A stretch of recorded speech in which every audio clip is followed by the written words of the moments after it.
नमस्कार दोस्तों, आप देख रहे हैं एचवीएस स्टडीज़ और इस वीडियो में आपके लिए 31 अक्टूबर 2024 का करंट अफेयर लेकर आ गए हैं। करंट अफेयर के साथ साथ स्टैटिक जीके और रिलेटेड करंट अफेयर्स का रिवीजन करते हुए चलेंगे। अगर आप इस चैनल पर पहली बार आए हो तो चैनल को सब्सक्राइब कर लीजिएगा। वीडियो अच्छी लगे तो वीडियो लाइक करके ज़रूर जाइएगा। वीडियो स्टार्ट करने से पहले आपको दिवाली की ढेरों शुभकामनाएं। मैं भगवान से आपके लिए प्रार्थना करूंगा कि आने वाले वर्ष में जिस एग्ज़ाम को आप टारगेट कर रहे हैं उस एग्ज़ाम को आप क्रैक करके आने वाले सालों में अपने सपने को पूरा करें और अपनी लाइफ में आगे बढ़ें। चलिए बात करते हैं लास्ट डे के क्विज की। लास्ट डे आपसे क्वेश्चन पूछा गया था, which country developed the Dongfeng 26 missile. तो डोंगफेंग 26 मिसाइल किस देश ने विकसित की? तो आंसर आप सभी ने चाइना दिया था और चाइना ही सही आंसर है। चलिए बात करते हैं आज के पहले क्वेश्चन की। तो पहला क्वेश्चन है, who was recently appointed as the chairman of Airport Authority of India. तो हाल ही में भारतीय विमानपत्तन प्राधिकरण के अध्यक्ष किसे नियुक्त किया गया? तो एयरपोर्ट अथॉरिटी ऑफ इंडिया के अध्यक्ष के रूप में नियुक्त किया गया है विपिन कुमार। ये 1996 बैच के आईएएस ऑफिसर हैं विपिन कुमार जी। इनको एयरपोर्ट अथॉरिटी ऑफ इंडिया में चेयरमैन के रूप में नियुक्त किया गया। ये 1996 बैच के आईएएस ऑफिसर थे। मिनिस्ट्री ऑफ एजुकेशन में भी ये एडिशनल सेक्रेटरी के रूप में कार्य कर चुके हैं। एयरपोर्ट अथॉरिटी ऑफ इंडिया की अगर बात करें तो 1995 में ये दो नेशनल एयरपोर्ट अथॉरिटी और international airport Authority of India दोनों के मर्जर से ये बनी है। ये अभी 133 एयरपोर्ट्स को मैनेज करती है, जिसमें 110 ऑपरेशनल और 23 नॉन ऑपरेशनल हैं। और भी ये ओवरसीज़ एयर नेविगेशन सर्विस पर भी कार्य कर रही है, जो कि 2.8 मिलियन स्क्वायर नॉटिकल मील्स की जो एयर स्पेस है उस पर भी ये कार्य करती है। इसी के संरक्षण में वो कार्य होता है। अब अपॉइंटमेंट से रिलेटेड जो क्वेश्चन बने हैं उनको रिवाइज करते हैं। पहला क्वेश्चन पढ़ लिया। दूसरा, गवर्नमेंट ऑफ इंडिया ने डॉक्टर नीना मल्होत्रा को स्वीडन का नया एम्बेसडर नियुक्त किया है। सेंट्रल गवर्नमेंट ने जिन्होंने विजया किशोर रहातकर को नेशनल कमीशन फॉर वुमेन का चेयरपर्सन नियुक्त किया है। मोहम्मद यूनुस ये इंटरिम गवर्नमेंट के जो बांग्लादेश में चल रही है उसके हेड हैं। हरिभाऊ कृष्णराव बागड़े ये राजस्थान के नए गवर्नर हैं। आरबीआई के द्वारा कृष्णन वेंकट सुब्रमण्यम को ये मैनेजिंग डायरेक्टर और chief executive officer Federal Bank का नियुक्त किया है। अगला, what are the name of the two indigenous patrol vessel recently launch by Indian Coast Guard. तो हाल ही में भारतीय तटरक्षक बल द्वारा लॉन्च किए गए दो स्वदेशी गश्ती जहाज़ों के नाम क्या हैं? तो ये हैं अदाम्या और अक्सर। तो सेकंड ऑप्शन बिल्कुल सही, अदाम्या और अक्सर। ये इंडियन कोस्ट गार्ड के द्वारा भी दो indigenously build fast patrol vessels को लॉन्च किया गया है। गोवा शिपयार्ड लिमिटेड के द्वारा इनको डेवलप किया गया, जिसमें 60% इंडिजीनियस कंटेंट जो भारतीय कंटेंट है वो यूज़ किया गया है। अब जो डिफेंस से रिलेटेड क्वेश्चंस बने हैं उनको रिवाइज करते हैं। पहला क्वेश्चन पढ़ दिया। दूसरा, सिम्बेक्स नामक जो एक्सरसाइज है वो भारत और सिंगापुर के बीच में होती है। इंडियन कोस्ट गार्ड ने सागर कवच नाम की एक्सरसाइज गुजरात और union territory Daman and Diu में ऑर्गेनाइज करी है। इंडियन आर्मी ने 21 नंबर की Khan quest multinational military exercise Ulaanbaatar Mongolia में ऑर्गेनाइज की। इंडियन एयरफोर्स ने जो डार्विन ऑस्ट्रेलिया में जाकर पिच ब्लैक नामक एक्सरसाइज में पार्टिसिपेट किया। जनरल उपेंद्र द्विवेदी ये 30वें नंबर के आर्मी चीफ बने हैं। इंडियन एयरफोर्स पहली मल्टीनेशनल एक्सरसाइज ऑर्गेनाइज कर रहा है जिसका नाम तरंग शक्ति 2024 है। इंडियन एयरफोर्स जिसने एक्सरसाइज रेड फ्लैग 2024 में अलास्का में जाकर पार्टिसिपेट किया यूनाइटेड स्टेट में। अगर आप कोई ई बुक परचेज़ करना चाहते हैं तो डिस्क्रिप्शन बॉक्स में लिंक है, वहां से ई बुक आप परचेज़ कर सकते हैं। आपके लिए 2024 के करंट अफेयर्स की ई बुक भी अवेलेबल है। अगर आप उसको परचेज़ करना चाहें तो डिस्क्रिप्शन बॉक्स ज़रूर चेक कीजिएगा। अगला, who flagged of the run for unity held in new Delhi. तो नई दिल्ली में आयोजित रन फॉर यूनिटी को किसने हरी झंडी दिखाई है? तो अमित शाह जो कि होम मिनिस्टर हैं, उनके द्वारा हरी झंडी रन फॉर यूनिटी को दिखाई गई है। और भी दूसरे मिनिस्टर्स यहाँ पर अवेलेबल थे, लेकिन हरी झंडी जो अमित शाह जी हैं होम मिनिस्टर, उनके द्वारा दिखाई गई है, नई दिल्ली में दिखाई गई है। और 31 अक्टूबर को रन फॉर यूनिटी ऑर्गेनाइज होती है और इस सरदार वल्लभ भाई पटेल के बर्थ एनिवर्सरी पर रन फॉर यूनिटी को ऑर्गेनाइज कराया जाता है।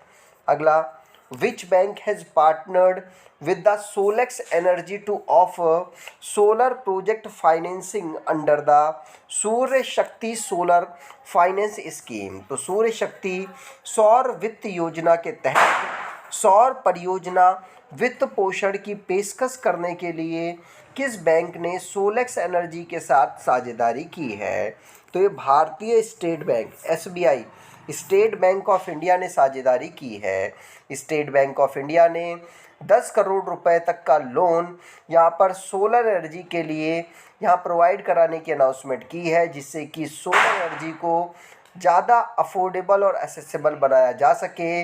और ये साइन अप सोलेक्स एनर्जी के साथ मिलकर किया गया है।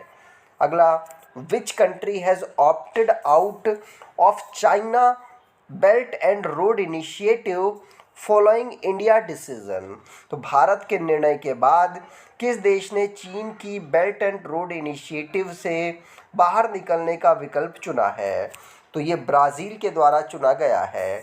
ब्राज़ील जो कि इस प्रकार की कोई स्ट्रक्चर होगी चाइना की road belt and road initiative की, उससे इस साल के स्टार्टिंग में इटली बाहर हो गया था और अब यहाँ पर ब्राज़ील ने बाहर निकलने का अनाउंसमेंट कर दिया है।